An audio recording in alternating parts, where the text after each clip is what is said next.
News 50। ঠাকুরগাঁয়ের হাজারীপাড়া এলাকায় অবস্থিত শহীদ Mohammad Ali stadium মাঠ পরিদর্শনে এসে বাংলাদেশ ক্রিকেট বোর্ডের বিসিবি পরিচালক ও জনপ্রিয় সঙ্গীত শিল্পী আসিফ আকবর। পরিদর্শন শেষে তিনি বলেন, শুধু ঢাকাকেই নয়, দেশের অন্যান্য অঞ্চলেও ক্রিকেটকে ছড়িয়ে দিতে চাই। তরুণ সমাজকে খেলাধুলার সঙ্গে এগিয়ে আনার আহ্বান জানান তিনি। এ সময় উপস্থিত ছিলেন বিসিবি পরিচালক হাসানুজ্জামান, সদস্য সচিব আরমানুল ইসলাম, জাতীয় ক্রিকেট কোচ ও বাংলাদেশ জাতীয় নারী ক্রিকেট দলের অ্যানালিস্ট রাশেদ ইকবাল এবং ঠাকুরগাঁও জেলা ক্রিকেট কোচ রোকনুজ্জামান রাহাত। আমি নিজেও খেলেছি, ডিস্ট্রিক্টে খেলেছি, লিগ খেলেছি। আমার ভিতরে আমার সময় 87, 88, 89, 90, 91, 92 ওই সময় যে বঞ্চনাগুলি আছে, আমার মনে হয় তখনকার চেয়ে এখনকার অবস্থা আরো খারাপ।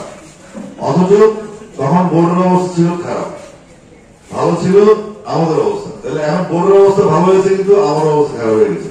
এটা উল্টো হয়ে গেল, এটা তো হওয়ার কথা না। তার মানে মিসম্যানেজমেন্ট হচ্ছে। ঢাকা থেকে কেউ এখানে আসছে না, ঢাকা থেকে এসে কেউ খবর রাখছে না, ঢাকায় এখানকার খবরগুলি পৌঁছাচ্ছে না। তো তাদের প্রতিনিধি হয়ে আমি আপনাদের কাছে এসেছি। আমাদের রংপুর ডিরেক্টর হাসানুজ্জামান ভাই, প্রথমত ঠাকুরগাঁ স্টেডিয়ামটা একটা ওয়েল অর্গানাইজড, একটা ডেডিকেটেড ক্রিকেট স্টেডিয়াম, এ বিষয়ে কোনো সন্দেহ নেই।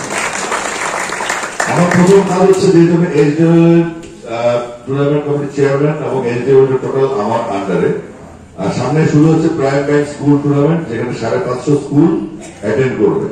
আমরা চাইব ডিসেন্ট্রালাইজ করার যে সিদ্ধান্ত আমরা নিয়েছি, ঢাকার বাইরে খেলা ছড়িয়ে দেওয়ার যে সিদ্ধান্ত আমরা নিয়েছি, এবং সেই সাথে আমাদের রেগুলার স্কুলগুলির সাথে মাদ্রাসা ক্রিকেট এবং ইংলিশ মিডিয়াম স্কুলগুলিকে আমরা ইনভলভ করে আমাদের সমস্ত বাচ্চারা যারা পড়াশোনার মধ্যে আছে তাদেরকে ক্রিকেট সহ অন্যান্য খেলায় ইনভলভ করার জন্য তৃণমূল পর্যায়ে যা যা ক্যাম্পেইন করা দরকার, যা যা ফ্যাসিলিটিস দেওয়া দরকার, যা যা লজিস্টিক সাপোর্ট দেওয়া দরকার, যে যে ডেভেলপমেন্টের প্ল্যানিং করা দরকার, এবং টুর্নামেন্ট কমিটির যিনি আমরা লাকিলি দুজনে ছিলেন ডিভিশন থেকে আসছে টুর্নামেন্ট কমিটির, সুতরাং আমাদের হাতে অনেক পাওয়ার আছে, আপনারা চাইলে আমাদের ইউজ করতে পারেন।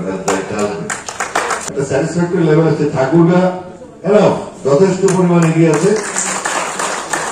এখানে যে ড্রেসিং রুমের দাবি এসছে এখানে, সেটা আমি ঢাকা গিয়ে আমরা নোট করেছি। আমাদের মেম্বার সেক্রেটারি আরমানুল ইসলাম নয়ন এখানে আছে, সে খুবই অ্যাক্টিভ। আমি আশা করছি আমরা ঢাকা পৌঁছতে পৌঁছতে আপনার রিকোয়ারমেন্ট ঢাকা চলে যাবে এবং দ্রুততম সময় এখানে ড্রেসিং রুমের কাজ শুরু হবে।